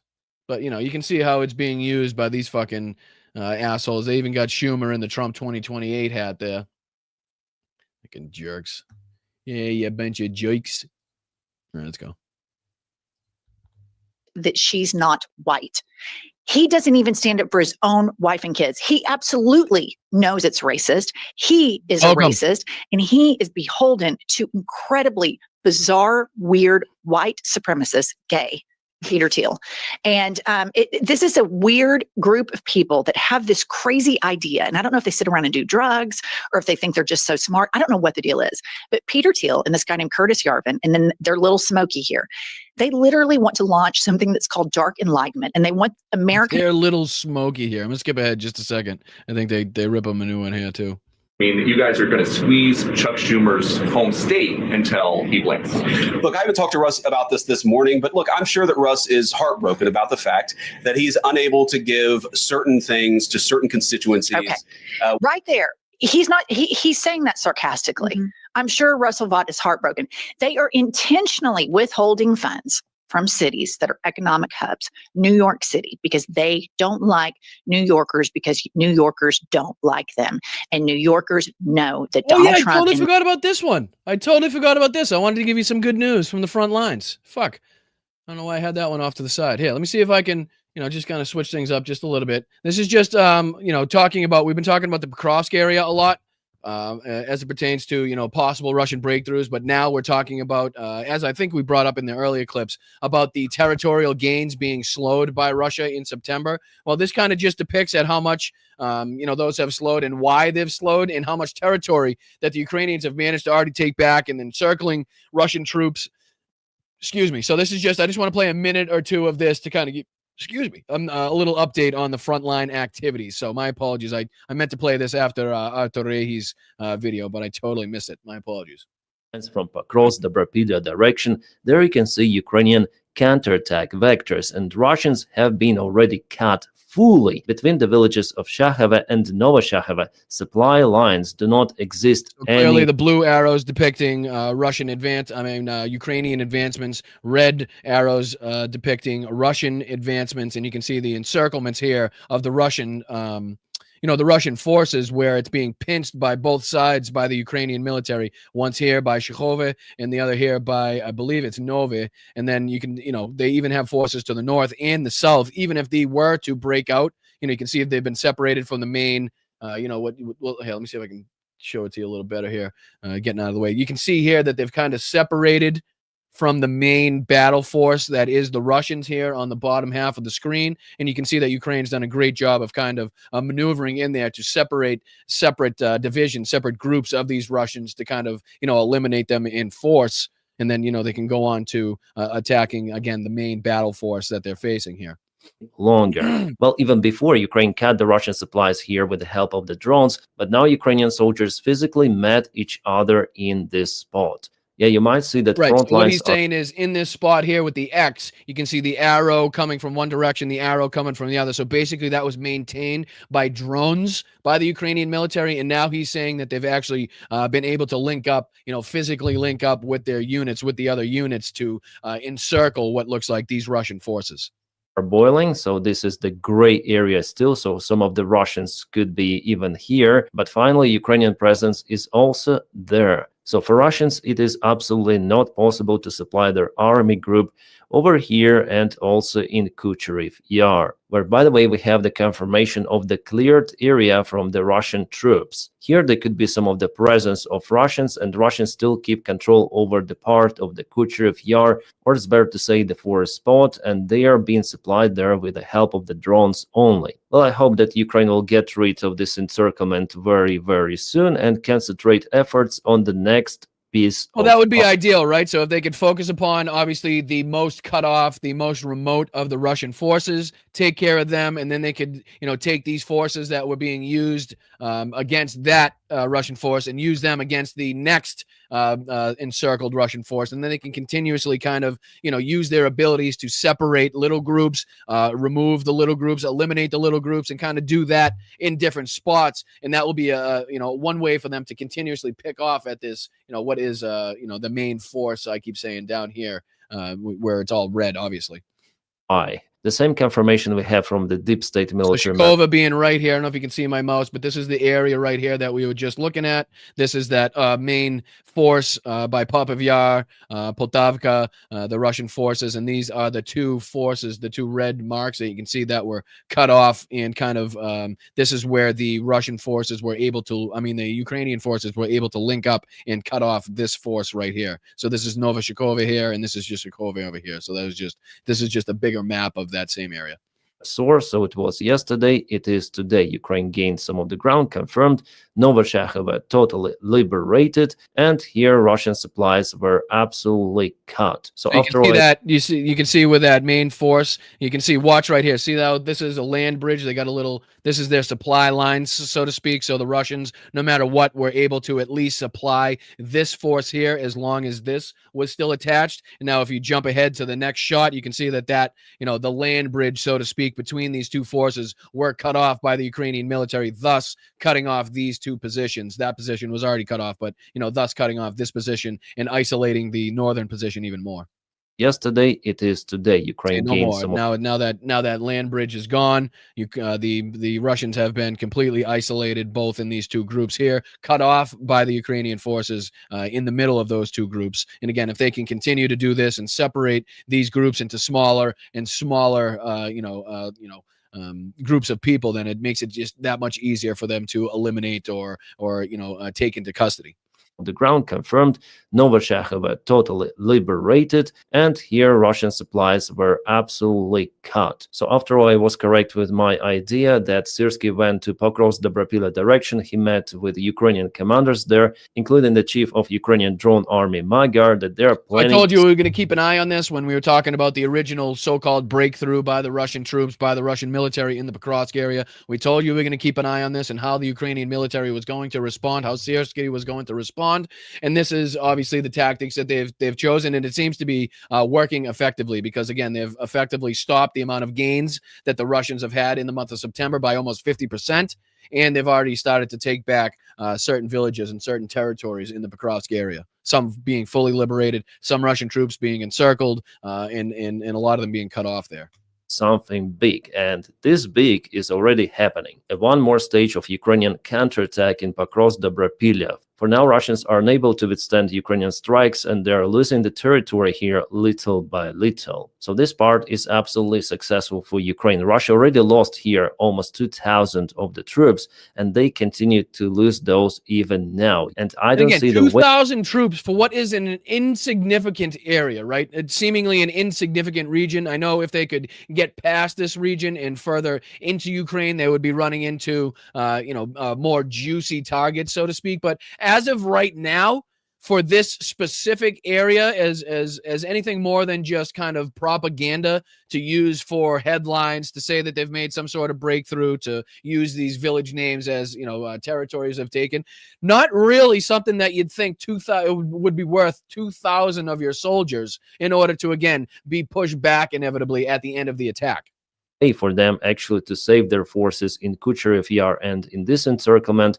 Also, I would say between Sukhetsk, Zatushek, Fedorivka, Boykivka, and Razine, there is also the risk for Russian forces to be cut completely. As we know, supplies here are... Now, if you look at this, hopefully you can see my arrow here, but if you look at this arrow right here, you can see that what the Ukrainians are attempting is not only a pincer movement to cut them off here, but also this strike, if they could continue this all the way through, right, would obviously cut off this section of Russian troops as well. So you'd have 1, 2, seemingly 3, if these can be cut off again by these two pincer movements. So you'd have 1, 2, 3, almost 5 different areas in which Russian troops have been cut off from their supply lines. So if they can go from Novotoretsk to, say, Sukharetsk here and cut these, so where he's got his arrow coming, if you can swoop down this way and cut this area off, then you're basically just chopping these this main battle force into manageable sections that are easier to eliminate, easier to pick off, which is a great tactic that seems to be working effectively in this region. Depending on what the terrain is in that area, which is a huge factor in what sort of tactics you use, what your defense strategy is, what your attack strategies are. So again, it looks like this main force, right? Not the main force, but this little arrow right here that they've sent directly into, what is that? The Bokovivka.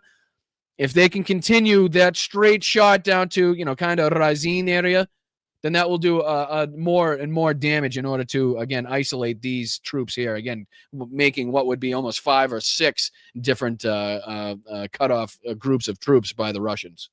Are almost impossible for Russians to conduct. So to save this disastrous situation for Russia, there is only one solution possible for the Russian army commanders, is to gather the forces they are accumulating not far away from Donetsk and start one more huge jump on the Ukrainian positions. Right, so to pull from other areas on the front line, again, that would only benefit Ukraine. Right, so in other areas they would either be left totally wide open, or in the effect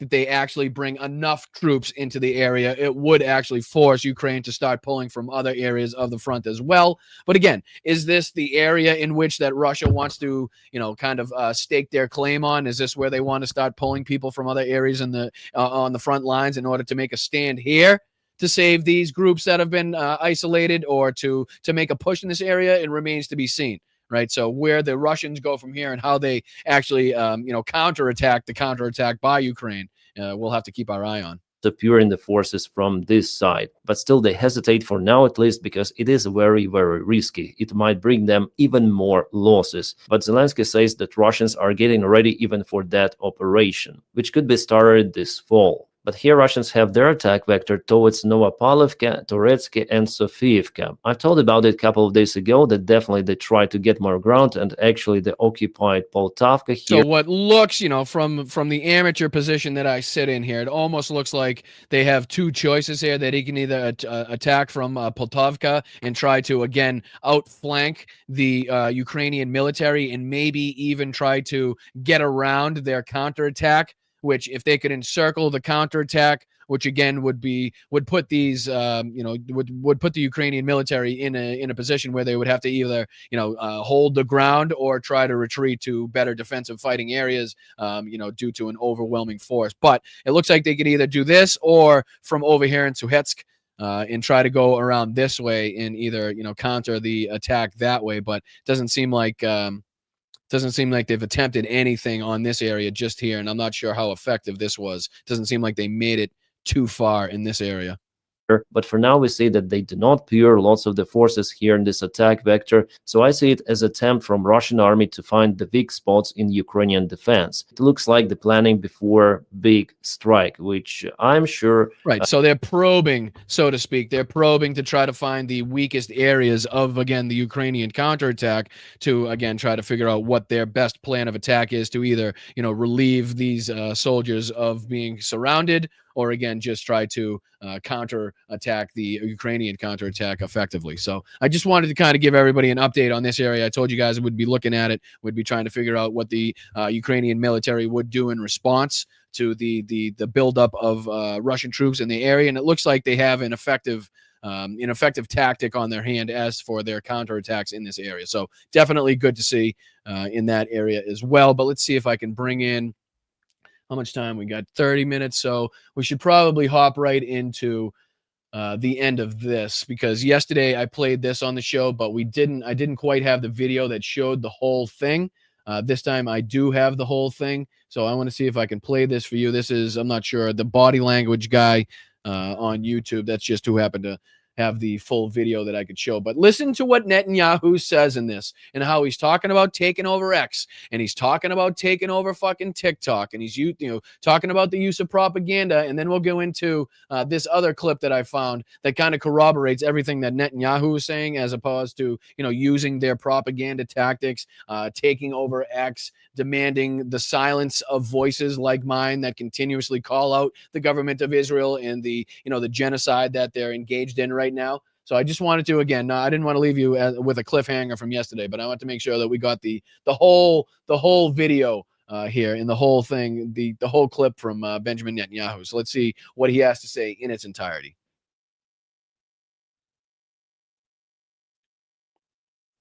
No, it would help. Hold on. Okay. Better the sound, and let's go with that. Christian influencers. Okay. You said we talked about the woke right, and you said I call it the woke Reich. That's a brilliant. The woke Reich, because these people, they're not any different from the woke left. I mean, they're insane. They're loonies. But they're actually meeting on some of the things, and what we have to do is we have to secure that part. So what he's doing right now is he's recognizing the fact that they are losing support on all sides of the political spectrum right now, right? So now he's even recognizing the loss of support from the right wing, which he's now calling the Reich wing, right? Which is just unbelievably disgusting for the Prime Minister of Israel to joke about, considering the history behind the Reich comment. But, that's for another day to get into. But, this is where he actually is talking about how he needs to use the power that he has inside the United States government, the power that they have in the propaganda space, the friends that they have in Elon Musk, the way that they can spread propaganda on TikTok, all needs to be used to combat the talking points in the news that you're now seeing, that Israel is losing support, even with their most fervent supporters, right? So that's what he's talking about here. Of the base of our support in the United States, that is being challenged systematically. A lot of this is done with money of NGOs, vast, money of governments, vaster. Okay, we have to fight back. How do we fight back? Our influencers. I think you should also talk to them if you have a chance. To that community, they're very important. And secondly, we're going to have to use the tools of battle. The weapons change over time. You can't fight today with swords. That doesn't work very well. Okay, and you can't fight with cavalry. That doesn't work very well. And you have these new things, like drones, things like that. I won't get into that, but we have to fight with the weapons that apply to the battlefields in which we're engaged. And the most important ones are in social media. And the most important purchase that is going on right now is followers. TikTok, number one. And I hope it goes through, because it can be consequential. And the other one, what's the other one? The number one most influential fucking thing that they need to be looking for in order to spread their propaganda is the sale of TikTok, right? The use of TikTok, their use of X, which he goes on to talk about here. Ready? It's most important. X. X. That's very good. Why don't you say YouTube? It's not like I have. Did somebody say cesspool? Did somebody in his group say cesspool? Listen at the end here. Other one, what's the other one? That's most important. X. X. That's very good. Somebody says cesspool. Somebody says X. It's a cesspool. Meanwhile, he's talking about it as a good thing that they should use and how he should partner up with Elon Musk, right? Why don't you say YouTube? It's not like I have any. But I do have an interest in YouTube. You know that I'm sorry. I'm not. My apologies, body language guy. I'm not wholly interested in the commentary. Just what Benjamin Netanyahu has to say. My apologies. And so we have to talk to Elon. He's not an enemy. We have to talk to Elon. Talk to him. Now, if we can get those two things, we get a lot. And I could go on other things, but that's not the point right now. We have to fight the fight. Okay, to give direction to the Jewish people, and give direction to our non-Jewish friends, or those who could be our Jewish our friends. Are we going to succeed with everyone? No. Will there be a strong counterpoint? Yes.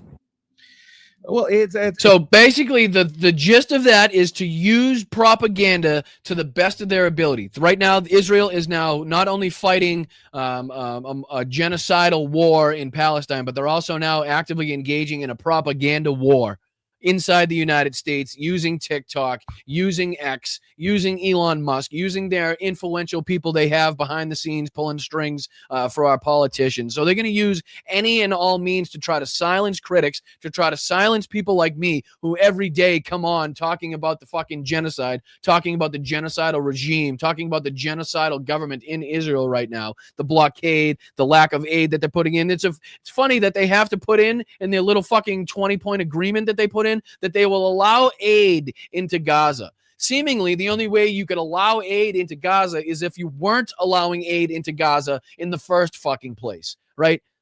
And how we're going to give a clap to Israel and fucking pat them on the back because they came out and said that they were going to allow aid, or they would allow aid into fucking Gaza? Isn't that the fucking bare minimum of human rights?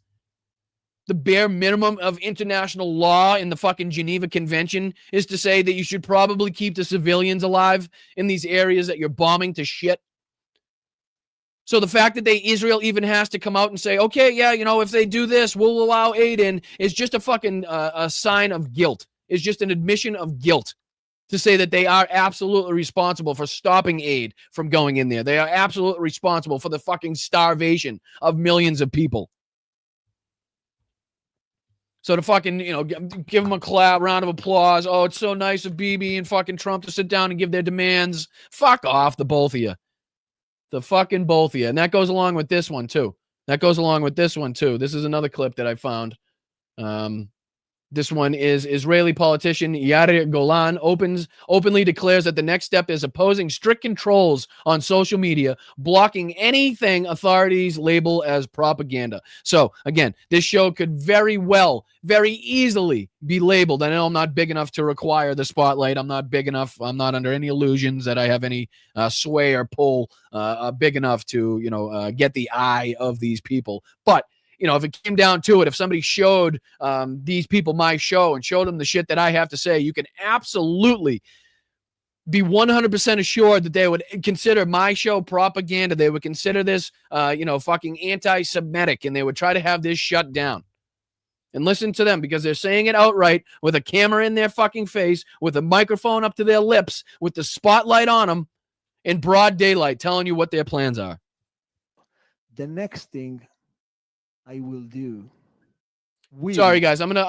This is another one of fucking Twitter's great audio connections. So if you guys want to turn this up, let me see. I'll just make sure that I have this up all the way. I do have it up as much as I could possibly have it. I'm going to let it play the whole 49 seconds. So if you guys want to, turn up the volume for this clip, I don't blame you. Twitter sucks. X sucks. Their fucking audio sucks. But that's where I found this clip. I apologize. The next thing we will do, is to put restriction on the social media in a way that not allowed to make brutal propaganda in the social media. Because this is a worldwide problem.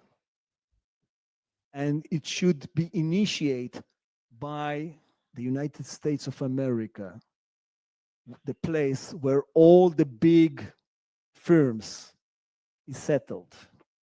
Facebook and X and all the rest. This is a major problem for democracy all over the globe. And we need to treat it seriously. We can do it. So again, saying openly that they need to be more active, more proactive in silencing people on social media, as labeling what they deem as against Israel as being anti-Semitic or propagandistic. Right, so it's up to them now for them to decide. They're going to start actively coming after people that are bringing the truth to light, that are calling out the atrocities and the humanitarian disasters that we now see happening and unfolding in front of our eyes. So again, this is not behind the scenes. I give it to you again. This is not fucking behind the scenes where Netanyahu or any of these other people are talking about how important TikTok and X and propaganda and influencers and using the power that they have behind the scenes in the United States government to the best of their ability. So to the most effective, to get out the most effective propaganda, which is ironic that that's what they'll be labeling other people telling the truth. But here it is again.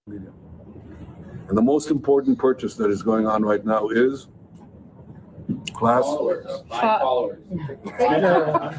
TikTok, number one. And I hope it goes through because it can be consequential. And the other one, what's the other one that's most important? X. X. That's very good. Why don't you say YouTube? Right? So from the fucking horse's mouth himself.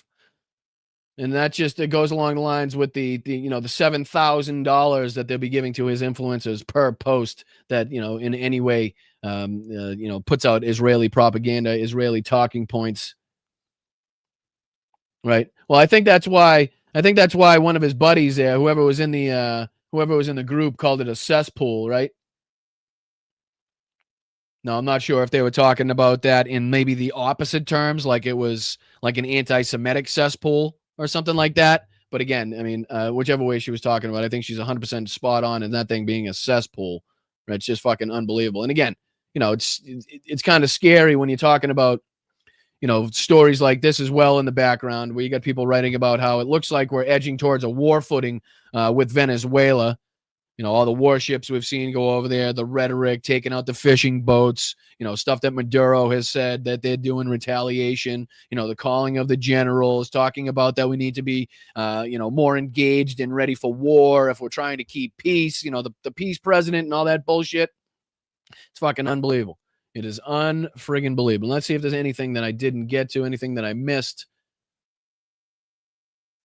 Well, I think we got to everything that I needed to get to tonight, and I think we're ahead of schedule. That may be the first time I've ever done that. Might be the first time. So why don't we see if there's anything else popping off that we missed and we can cover. Let's see here. Let's just go to see if there's anything clip-worthy here that we can talk about. McCallum had, this is not a two-sides argument. The president said Democrats want to give a gold-plated Medicare program for illegal aliens. That is not true. Hakeem Jeffries clip.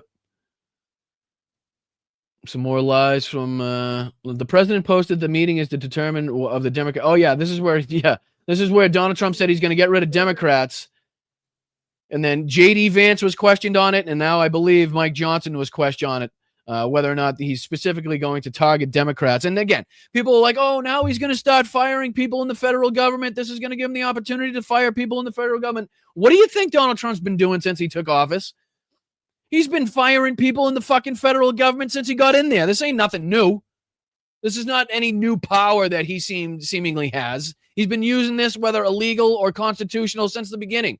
Whether it be military members, whether it be fucking, careerist government officials that are nonpartisan, whether it be people that just do statistics. Doesn't matter. He's fired fucking thousands of them already. It's crazy. But let's just see what Mike Johnson says here as far as the political targeting that the president of the United States pretty much guaranteed as far as federal employees that were going to be fired. Let's see here. Term election. The president posted on Truth Social this morning that the meeting is to determine which of the Democrat agencies they recommend to be cut. This is in addition to the money for New York, for the transit funding being cut, and in addition to blue states seeing their energy funding cut. Two questions on this. I mean, do you think? Oh yeah, what was that? Something like, wasn't that something like 17? What was it? 17. Let's see. Dems energy funding cuts. I think it was something like 17 billion or something. 8 billion or 7 billion. There you go. Right there. White House cancels nearly $8 billion in clean energy projects in blue states, right? Nope. The Trump administration is canceling $7.6 billion in grants that supported hundreds of clean energy projects in 16 states, all of which voted for Kamala Harris in last year's presidential election. The cuts were announced in social media post late Wednesday by Russell Vought, the White House budget director. Nearly $8 billion in Green New Scam funding to fuel the left's climate agenda is being canceled, says this dickhead. The move comes as President Donald Trump threatened cuts as firings in his fight with congressional Democrats over the federal government shutdown. These cuts are likely to affect battery plants, hydrogen technology projects, upgrades to the electrical grid, and carbon capture efforts, among others, according to the national environmental nonprofit Natural Resources Defense Council. The Energy Department said in a statement Thursday that 223 projects were terminated after review determined that they did not adequately advance the nation's energy needs or were not economically viable. Officials did not provide details about which projects are being cut, but said funding came from the Office of Clean Energy Demonstrations, Office of Energy Efficiency and Renewable Energy, and other DOE bureaus. The cuts include $1.2 billion of California's hydrogen hub. That is aimed at accelerating hydrogen technology and production, according to Gavin Newsom. The private sector has committed $10 billion for the hydrogen hub, Newsom said. Threatens over 200,000 jobs just in that fucking project alone. Let's see here. Any other ones that they can specifically say? The day the Department awards $3.1 billion. I don't know if any of them are specifically, or if that's the only project that we know about. Projects are being cut in California, Colorado, Connecticut, Delaware, Hawaii, Illinois, Maryland, Massachusetts, Minnesota, New Hampshire, New Jersey, New Mexico, New York, Oregon, Vermont, and Washington State. Again, just clear and blatant political retribution. All you got to do is look at, again, who the states voted for. All you have to do is look at the projects that they're trying to cancel. And I thought they wanted better. I thought they wanted upgrades to the electric grid right here. Right? Isn't that what they wanted? Isn't that what Trump was talking about? Like, our electric grid isn't sufficient enough, so we need to do more to build our electric grid. So it seems like he's taking the funding away from building our electric grid up, which is the opposite.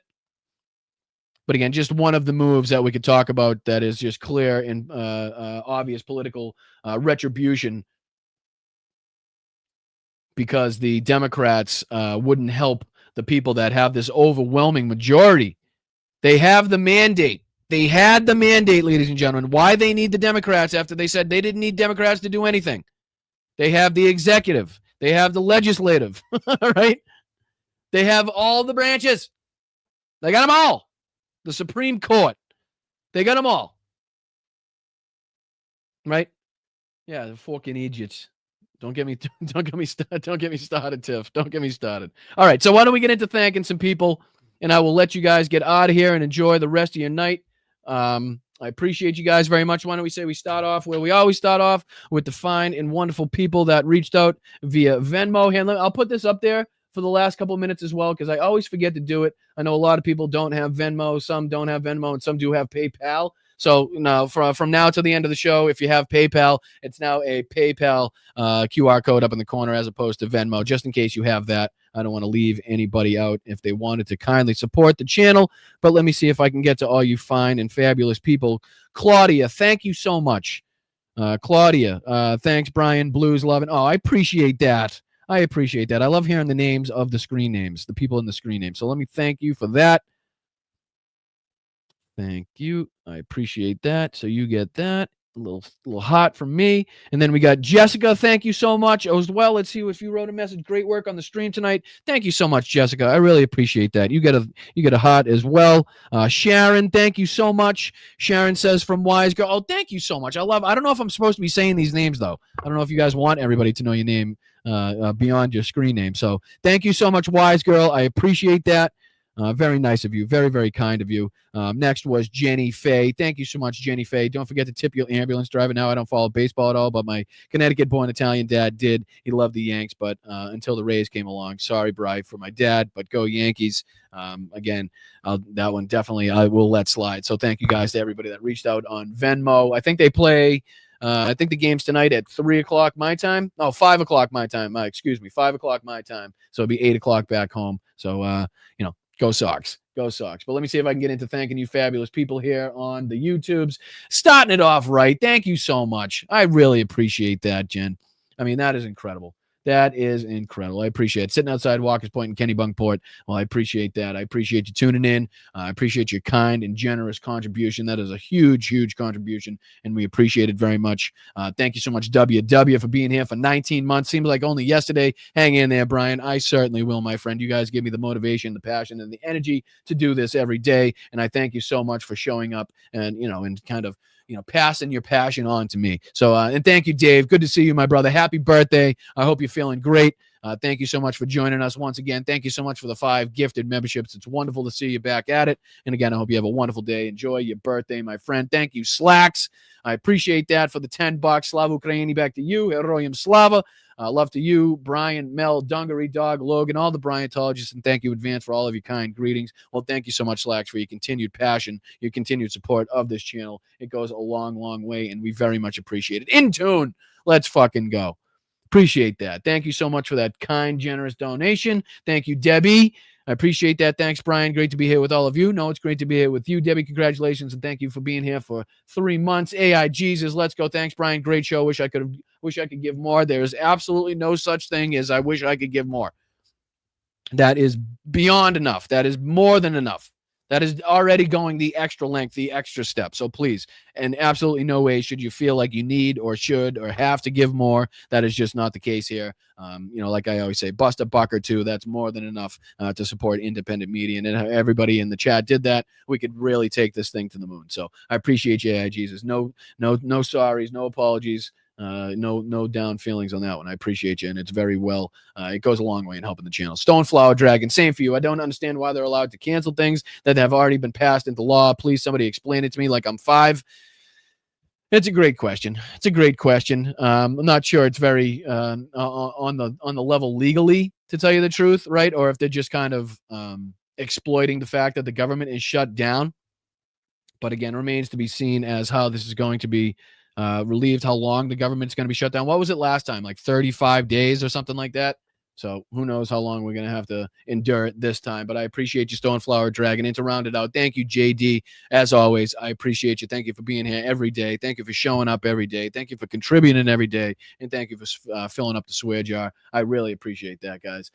So I will see you guys Sunday for the main show. I appreciate you very much. Enjoy the rest of your night. Enjoy your weekend. And like I said, come in fresh, fit, ready to rock and roll on Sunday so we can attack more propaganda, so we can call out more bullshit.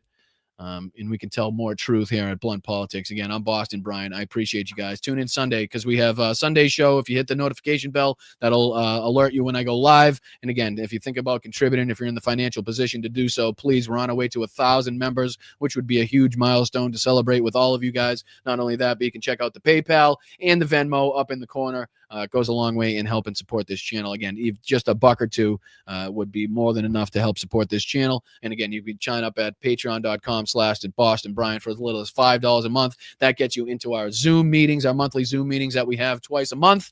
And then you can also sign up to be a member at our YouTube memberships at just below me. I think it's $2.99 for the month. I think that's the most bang for your buck.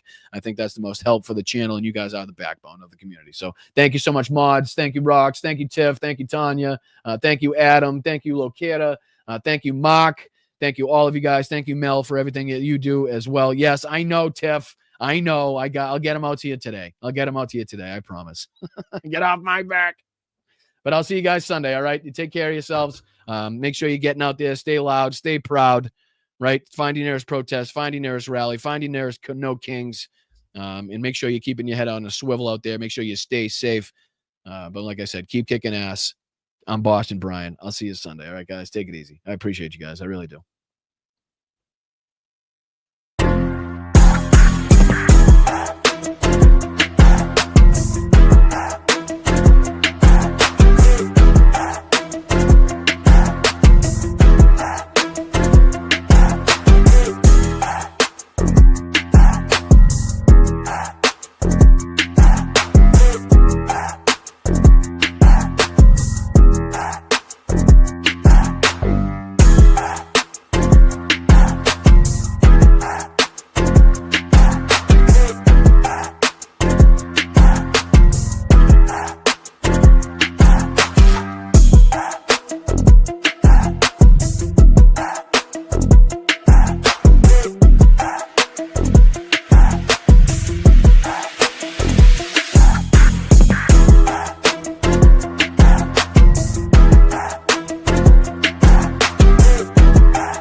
When you ran out the healthy arms, you ran out wrong.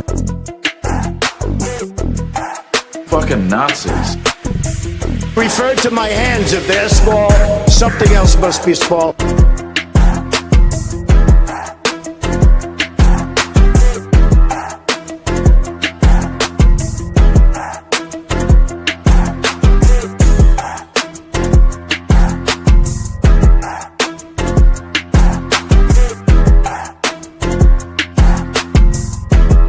Shifting production to Thailand and to Vietnam. The population in Thailand is 63 million people. It is twice the size of Wyoming. Its chief exports are textiles, footwear, and rice. Each year, approximately 13,000 people are killed in car accidents in Thailand.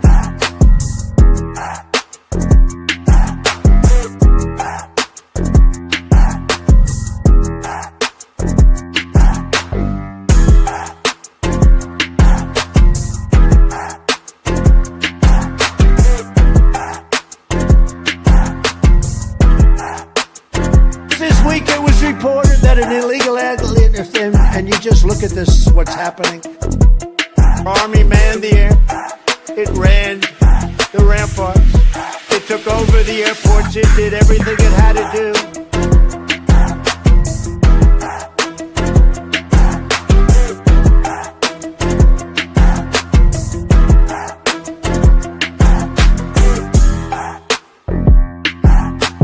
White people are a mortal danger to you and your loved ones. Is there anything worse than white people? Man, I ain't falling for no banana in my tailpipe. Cacophony, a crescendo, a finale, a coup de grace.